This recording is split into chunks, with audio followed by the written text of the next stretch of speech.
basically, and then anytime I did think of, or I kept forgetting to film it basically, and then anytime I did think to film it, I was too busy. But my first favourite for like the last 2 weeks is something I really don't have to think too hard about. I got this guy here, which is the iPhone 6 Plus. I was due an upgrade for absolutely ages.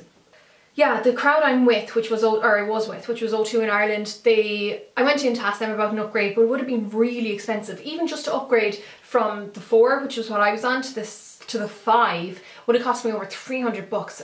Ugh. And then even if I went up to a more expensive plan, it still would have been about 200 and something bucks, and I was like, I just thought it was so expensive, and the plans aren't that good. So I was looking online, and then Meteor, which is another mobile carrier here in Ireland, had way better plans. So basically I went with them, and this only cost me just over 100 bucks, like after trading in my own old phone, so it really wasn't that expensive, which is amazing. And I went for the big one, which looks massive, I know, but it's not even as kind of uncomfortable or weird, like because it's so narrow.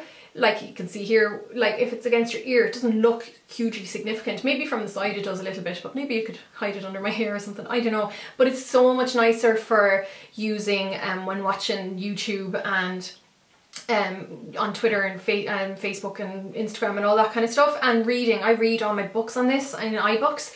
It's so much handier. It's the silver one I went for. There's no covers available yet. As of when I bought it, they said that they should be out this week, so I really want to get one because I'm so scared I'm going to break it, because it's pretty much all screen. Now I know they've used a new tempered glass, like it's not just a regular old glass that they had in the old one. It's meant to be a little bit more durable, but I drop everything, so I'm really scared I'll drop it. But yeah, I'm loving this so far. So that's that guy.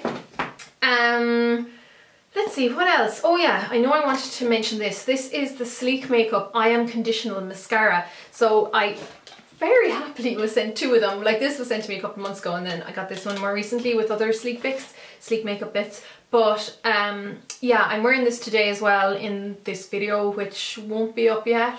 No, this will be up way before. What am I saying? This will be up ages ago. This is my get ready with me video.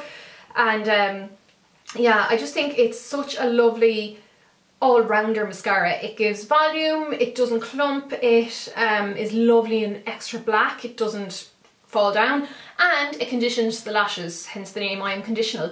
So I really am enjoying this. It was one of those ones that when I tried at the very start I didn't love, because, and my sister's ringing me, I can't remember what I was saying about this mascara now. Anyhow, I love it. Oh yeah, I think I might have said that I didn't love it at the very start. It was like a bit too fluid. And then after another few goes, I suppose once the air had thickened it up a little bit, it became so much nicer. And yeah, I'm really liking this. So that is the OTT Black 016 I Am Conditional Mascara by LetzMakeup. So welcome back to the second part of my favourites for this month. And we're going fairly well throughout the month. I have a few bits to show you that I am very impressed with. And I'm going to start off with these 3 mega huge pencils by Wet n Wild. These are the Colour Icon pencils, 2 for lips and 1 for brows and eyes, but really I don't use it for eyes because it's jet black. So the 2 lip pencils I got are, what's this guy, Fab Fuchsia, or Fuchsia Fabuleux, which is this beautiful like berryish pink colour.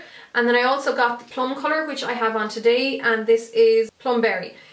Which is kind of what I wish Max Plum was. So these are so lovely and soft, great colour payoff, not tested in animals, cost only €1.99 and are about twice the length of normal pencils. These are, I'm just so impressed. I can see myself picking up all of these. And then the one for the eyes is just the black. So soft and smudgy. It reminds me of, I won't say Feline, I'm going to say Smolder by MAC. And great for smudging around the eye, because that's what I did for this. So it'd be really good for a smoky eye. Again, less than £2, you can't go wrong. It's such a huge pencil and really lovely to play with. So I'm really impressed by those, because for me so far Wet n Wild has been quite hit and miss, and those are definite hits. So now I have 2 things I have to show you that I'm very unimpressed with. So first of all, this Nivea Double Effects Eye Makeup Remover. I picked this up from like Dunnes Stores, which is a local grocery store, because it was on special offer. And I thought it would just be like any of the other ones, because, you know, this one here by Garnier is the one I usually go for. Love this one. So I figured this would be similar. It stings the crap out of my eyes. Like every single time I've used it, my actual eyelid, rather than my eyes, my eyelid stings like just crazy. So not really loving this, and it's very rare that I won't finish a product, but I can't really see myself finishing this just because it kind of hurts every time I use it. So that's why I picked up another one of my Garnier ones there. Really unimpressed with that. It's like the most irritated I think any of these have ever made me. And then another product for this month is the Sleek Makeup, I don't know what's this called, it's like their pen eyeliner. So this, it actually looks fine there, but it just dries out so quickly. I can do half an eye and then it dries out, and like it's not totally unique to this because most of them do. The ones that are actual like marker nibs do tend to dry out, but I tried to use this for a recent Halloween video, yeah, and I just couldn't work with it. It was just too dry. No, it was actually my Get Ready With Me video for when I used loads of Sleek makeup products, and I liked pretty much every other Sleek product I used, just not this because it dried out so much. The Zoeva, these guys here, the Zoeva, whoopsie, dropping one, the Zoeva graphic eye pencils. So these are, the one I dropped is another purple one that kind of looks like that, so I would forget that I dropped it. Yeah, I've used these in a couple of tutorials now so far. I've used this purple here, which is Regency, in the tutorial for this, which I'll link to below. I used Opulence, no, this is Glance. I used that in another one as well. Basically, the reason I love them is they are so smooth and silky. They kind of go on like a gel, I want to say. That one is Cool Factor, but they dry waterproof, and once they dry, they're stuck on, like they don't move. You need a waterproof remover, yeah, a remover for waterproof makeup to get it off. It's just brilliant, and I'm so impressed by them. They remind me of the MAC ones that are kind of like this, which I can't remember, but yeah, just another great product by Zoeva. So welcome back to the third and final segment of this month's favourites, and excuse my makeup, it's a bit shite looking because I've been blowing my nose and it's really late here as well. First of all, I wanted to show you the Sleek Control Shine and Prime Oil-Free Mattifying Primer. I was sent this recently by Sleek and I've been using it loads. I'm in my T-zone because, oops, I do suffer from quite an oily T-zone. This works brilliantly. You need so little of it, because when I first saw the size of the like bottle, I was like, oh, that's not going to last me 2 minutes. There's only 15 ml in it. Now I'm not sure if this was sent to me this size because of it, you know, because it's a sample, but I doubt it is, because everything else I've ever been sent by Sleek is proper size. But when you see how little you need to use, it's fine. A little goes a long way. If anything, too much primer will do completely the opposite, but this is unreal. It really mattified the area without drying it out, and kept it like pretty much shine free for most of the day.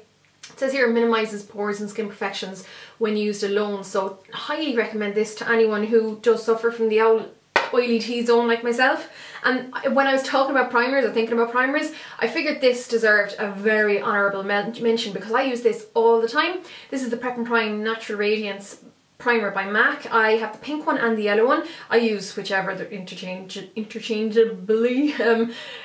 Yeah, you know what I'm trying to say. Either one, because I don't see that the colour makes any difference, to be honest, or much of a difference on me anyhow. But you get 50 ml in this, first of all. There's tons in it. Now it is close to the €40 mark, so it's not very inexpensive. But it works really well. This is really good for anyone with dehydrated but oily skin, which is exactly me, because I have my oily T-zone, but I tend to get very dehydrated everywhere else, and this does the job. It's extremely hydrating, but it inhibits oil production without actually drying out the skin, which is fab. So it doesn't actually mattify the skin, hence the radiance thing, it actually adds luminance, but it does inhibit oil production, and this is really good. Now it wouldn't mattify me or take care of the oil production as much as something like this guy, but it really does a decent job, so fair play to that. That's the Prep and Prime Natural Radiance. I wanted to show you these because this is all that I've been using on my nails all month. I got a load of these guys by Max Factor recently, and it's the new Gel Shine Lacquers. I have showed these in a few videos, but I really love how my nails look with them on. You can see there how gorgeous and shiny they are. I'm wearing the Lacquered Violet number 35 today, and every time I've worn this, someone has commented, like in real life, like not just on video, but someone has commented on how nice my nails look, and a few people asked if they were gels, which they're not. So some of my other favourite colours are number 55 Sparkling Berry, which is that gorgeous like burgundy colour. I have Twinkling Pink number 30, which is kind of like Girl About Town from MAC, and then this one, because it's such a cool unique colour, it is the Gleaming Teal number 45. Really, really gorgeous colour. So they're fab. Now I have been using them with base coats and top coats. These ones are by Essence and Catrice. Catrice Quick Dry High Shine Top Coat, and you can see it's kind of gone slightly pink from wearing it over this lad. And then I have the Essence Studio Nails All in One Complete Care, and I can go a good 3 days when I have these with this without chipping, because without them it would probably chip after a day or two a little bit, but with those not at all. So I'm really enjoying those at the moment. Then finally, for my favourites this month, my Zoeva brushes, and I know I harp on about these a lot, but they deserve it. They're gorgeous brushes. Now I have loads of them, obviously I have a few sets now, but I'm going to show you the two that I've been using most this month. This guy here, which is the face paint brush, the 109. I've been using this to carve out my cheekbones because they're not easily found otherwise, and I love it because it has that flat side. It really does work brilliantly to contour, and it works really well to do the nose, and I find I nearly get a better result with this than I do with the smaller brush. So really, really love that one there. And it is a natural hair bristled brush. Absolutely love it. Really, really love it. It's so soft and so lovely to work with. And then this guy here, which is the 322 Brow Line brush. So it's just a really short stumpy brush. I showed this version of it in my recent review of these guys here, which is the Pink Elements brushes. So I'll leave the link to that below, because they're the same thing, you know, it doesn't matter which colour I have. Brilliant brush though, and really love those. I think I will go as far as to say Zoeva are my favourite brush brand of the moment. They're just brilliant and they have such lovely designs. So that's it for my favourites. Quickly, I wanted to give an update on this. I use this to, I was going to keep it away from my eyes, and I said I'd use it to remove the bulk of the makeup from my face after my Sugar Skull makeup there earlier on during the week. And it stung the bejesus out of my skin on my face as well. I couldn't get over how like harsh it seems to be. So this definitely is just no good for me personally, for my face or my eyes. But what I was using it for was clean my brushes, and it worked really well for that, to take away the heavy gunky stuff that was on the brushes after some of my Halloween makeup. So that is it for this month's favourites. You are all watching this on Halloween, so I hope you have a lovely weekend, and yeah, have fun. I'll chat to you all really soon in my next video, and take care guys. Slán!